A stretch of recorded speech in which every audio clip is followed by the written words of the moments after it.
Thank you. So, hi everyone, I'm Layla. I weigh and measure 3 meals a day from the Grey Sheet. I write them down, I commit them to my sponsor. I don't eat in between my meals, no matter what. And abstinence is the most important thing in my life today. And my abstinence date is the 25th of March 2020.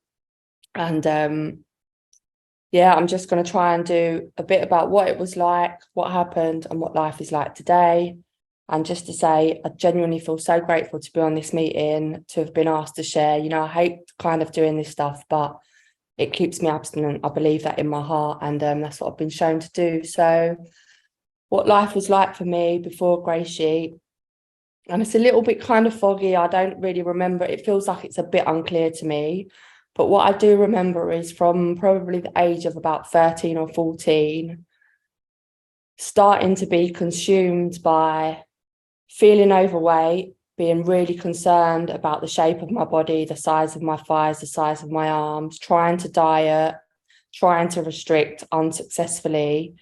But I think it progressively got worse. I know it did. Like in my teens, I don't remember it being like horrendous, and I can't remember really using laxatives. I might have done. I'm not sure when all that started, but that's just when I got a sense of like I needed to change myself, I guess. And I started things like slim fast. I remember going to my first Weight Watchers meeting. I must have been about 15 or 16 with my nan.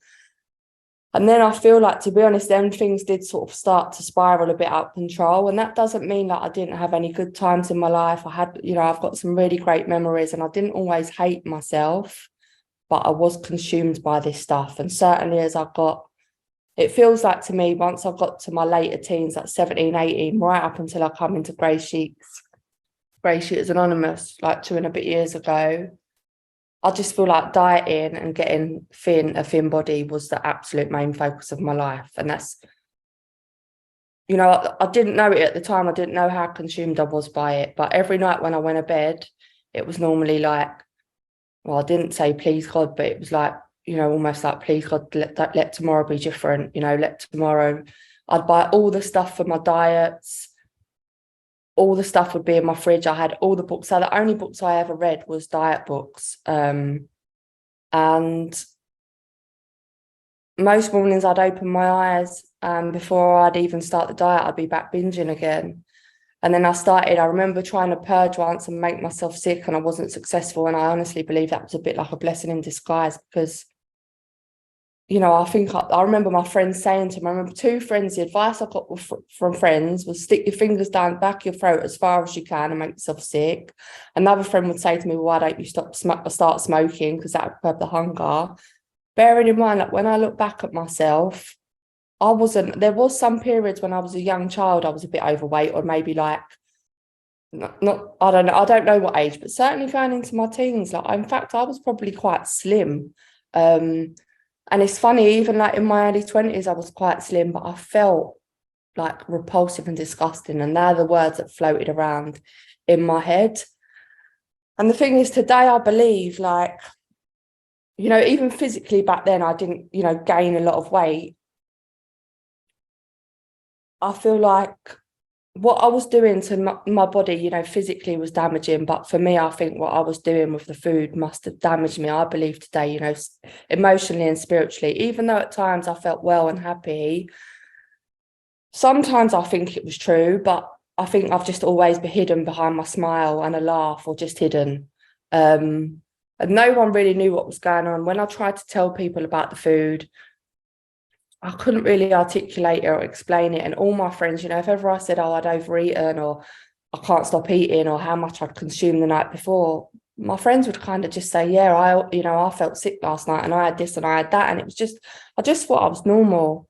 And I think I did tell my doctor once, and they sent me to get like some CBT therapy. And that, if I'm honest, nothing has worked for me apart from Grey Sheet. That's the truth. I'm not, therapy has helped me in other ways, but I couldn't stop eating, with anything other than the Grey Sheet. And as such, I kind of just feel like at times I didn't like myself. I put my life, I would say, on hold, again, a bit like unknowingly. It was always right, when I get to this weight, that's when, the clothes I saved until I got that sort of fitted me, but I wanted to be a certain weight. And you know, even recently, and I thought I'd share this, but my mum got me a purse, like a really nice purse, probably about 5 years ago now.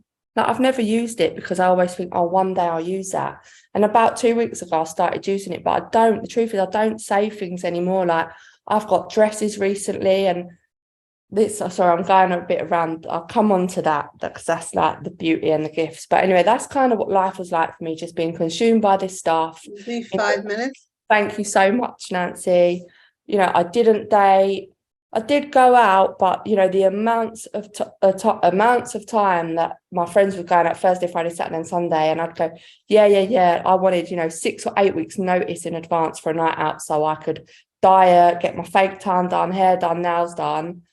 But actually, if I didn't diet, which I never ever could stick to a diet, not for 5 minutes, it didn't matter whether I wouldn't want the nails, the hair, and the fake tan because it was like it felt like nothing would make me feel better. And, you know, subsequently, like, I always let my friends down. And, you know, I can remember so many occasions, birthdays, I think even my own birthdays, you know, my friends would end up going out without me. And I'd like, please go out, because I just felt repulsive and disgusting because I'd been binge eating. Anyway, that's what life was like, and abusing laxatives, you know, and going in different shops because I'd buy 4 things in one shop. I felt embarrassed by the quantity of like the sugar I was eating, you know, and in the end, to be honest, that almost just went out the window. I'd just go in the shop and get whatever I wanted because I just wanted to get in and get out, and I didn't even really care what people, you know, I was embarrassed, but I just wanted to get my stuff and get out the shop and get home. You know, and anyway, then I I become a cocaine addict, and that's how I was introduced to 12-step recovery. You know, and unbeknown to me, my sponsor at the time, who just happens to be on this meeting, she was also in food recovery. So that's how I got introduced to food recovery. I thank God I feel like that is a miracle and a gift for me. I truly believe in my heart that if I didn't have a problem with cocaine, I don't even think I'd be sitting in this room now. I'd probably just be living my life, still in the food, not happy, but not unhappy, just living in that state of like one day to the next. And I got introduced to food recovery in the form of food addicts. And then I was also, through my sponsor in this program, I was put in touch with someone else who's also in CA, and she was in GreySheet at the time and done a bit of FA. And this lady I spoke to her on the phone one day, and I can remember where I was sitting. She gave me an hour of her time, and I thought it was going to be a 5-minute conversation. And I remember her words exactly. Like, I was telling her I was in CA. I was telling her, you know, I put the drugs down, but I can't stop eating. And I tell you what, when I put the drugs down, you know I talked about not, you know, being in a normal sized body. When I got clean off the drugs, my weight, it got heavier and heavier and heavier very quickly. And I kept seeing the number on the scales thinking, right, once it gets to that, I'm not going over that. That's it. And, you know, my weight did bring me into GSA, but I think the real reason that I come in, that I wanted help, was I was scared. I was scared that, you know, I didn't come in at £300, but I believe 100% I have got the capacity to eat till I'm morbidly obese. Like, with my weight was just, you know, going anyway. That's how it was. So, but I spoke to this lady on the phone, and she said to me, "Can I share my experience with you?" And I said, "Yes, please." And she told me, you know, not her opinion, she told me her experience. And that was when she was in the other food fellowship, she told me about how she would eat her breakfast and be off and running. And I could so identify with that. I didn't know that I was putting things in my body in this other fellowship that was deemed abstinent that triggered me. You know, as soon as I ate my breakfast, I couldn't, the nutty thoughts in my head, it was just like, I want another one. And, you know, I'd phone people up, they'd read things out of the big book, and, like, to be honest, at the time none of that even mattered because I was off and running. It didn't matter what you said to me. I weren't even listening to what you were saying to me because I was thinking about what I'm getting from the shop and what I'm going to be putting in me. Anyway, she told me about her experience in GSA and how that was completely different and how she didn't get the cravings, and I was like, yep, can I have some of that, please? I don't know what day of the week that was, but I'm pretty sure within the next 48 hours I was weighing and measuring. I was at a GreySheet meeting in London, and then we was eating a weighed and measured lunch out in London, and she was showing me her jazzy portable scales, and then she was in my home. This is all helping me. She was asking me about my budget, buying stuff, cooking with me. So I had food for the next couple of days, and I think that was my first experience. I can't remember exactly, but I think I got 14 days abstinence, and I remember feeling different. I remember being free. I remember that those thoughts just leaving me, they were gone. It was like whatever I was suffering with, which I can't even really explain today, but that stuff that consumed me that I've just described, it was like that was lifted and gone. And but you know, for whatever reason, you know, when I look back on reflection, I'm not really sure, but I think it was a combination of things. I don't think I was working this program like my life depended on it. I don't think I was using all the tools and all the suggestions. I was still sort of one foot in, one foot out. But there was so much denial, you know, at the time I probably believed or wanted to believe that I was doing everything. Anyway, thank you. Okay, so anyway, in a nutshell, I've got a sponsor. You know, I had probably many day ones, if I'm honest, and then I flitted in and out of GreySheet. I went back to FA, and I was kind of treating everything as a diet because I didn't know how to treat anything any differently. And then I'm not really sure what happened, but I reached out to someone, asked if they would sponsor me, and I wasn't even in a particular bad space. I can remember that day like it was yesterday, almost what I was wearing, where I was. And this lady said to me she had a 3 strike rule. I'd had my 3 strikes, but she still took me back. And I got my abstinent food shop. I didn't buy anything else. And that's the other thing I want to mention, the denial. Like, I remember doing my shopping in food recovery and still buying non-abstinent things. But this time round, thank God, this 2 and a bit years I've never done that. I don't have anything non-abstinent in my house. I live by myself. And I started doing everything. You know, the suggestions that I got told was a minimum of 3 meetings a week. You might need to do more than that. You might even need to take a bit off the time off of the work. I didn't know in the end, but I did contemplate that. 3 outreach calls a day, no matter what. And it's not just calls. I needed to speak to 3 people. If that meant me calling 10 people, that's what I had to do. Start doing service. You know, I think there was things I could do, you know, the readings at the meeting, whatever. I can't, you know, I think I was encouraged to get on my knees and pray, which I do, but I was doing that anyway.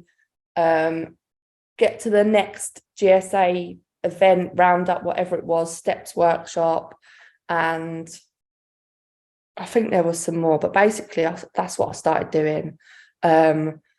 And with that, I still can't believe today, like, I've had my dinner, delicious, 3 meals today, beautiful, got my lunch out, I was in a different place of work today, in fact, I said to the people, do you mind if we stop now? Because I'd really like to have my lunch, you know, thinking about myself, but they was all like, yeah, we need to have a little break as well.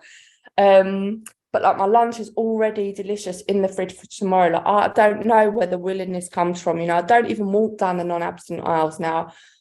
In fact, occasionally I might, if I need to get something for someone or whatever, but I just go in and get what I want. But I want to just talk a little bit about, you know, what life is like, and I don't even really know how to put it into words, what life is like, because my life is, you know, I'm still sitting in the same flat, sort of in the same job. I've changed jobs a couple of times, but, you know, I'm in the same hospital. It's the same job, different department, really. And like, life to me feels different. I feel different. I can't believe that. I do definitely think about food, but it's my GreySheet food. And if I'm thinking about something non-GreySheet, I'm not joking, it's probably for a minute, not less than a minute.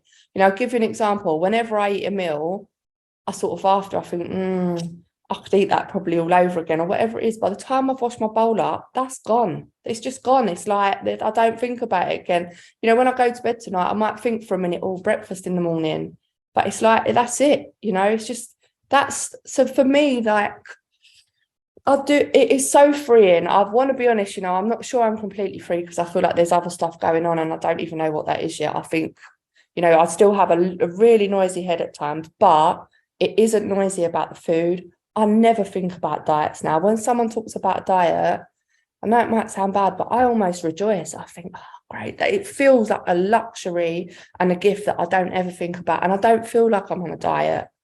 You know, another gift for me is like being able, you know, today, I just put on a pair of trousers. Like, I had a shower this morning. I'm not saying I never used to shower, but things like that are definitely improved for me, you know, looking after myself, my personal hygiene. I put on a pair of trousers, a top and a jumper and trainers, and I wore that to work. But I looked in the mirror today, you know, just with my hair is like it is now, but I looked at my jeans and I thought, I really love these jeans. I really like the way they look on me. And thank you. And I know it's not all about that, and I will wrap this up here, but for me, as someone who's 40 years old, who spent my whole life not wearing the clothes that I want to wear and love, you know, to be able to just throw anything on today, you know, people have said to me in the last, since I've been in Grey Sheet, I've never seen you in a dress before. I even bought myself two beautiful dresses in the last probably 2 weeks, and I've worn one of them already. And, you know, I couldn't take a compliment before I started Grey Sheets. You know, now I can, and I try and compliment myself, which is difficult, but I do it. But in a nutshell, Grey Sheet it's the most beautiful thing that has ever happened to me. And I pray and I hope that I spend the rest of my life here. And I've got no reason to believe, if I do what I did yesterday and do what I've done today tomorrow, why that can't be the case. Thank you.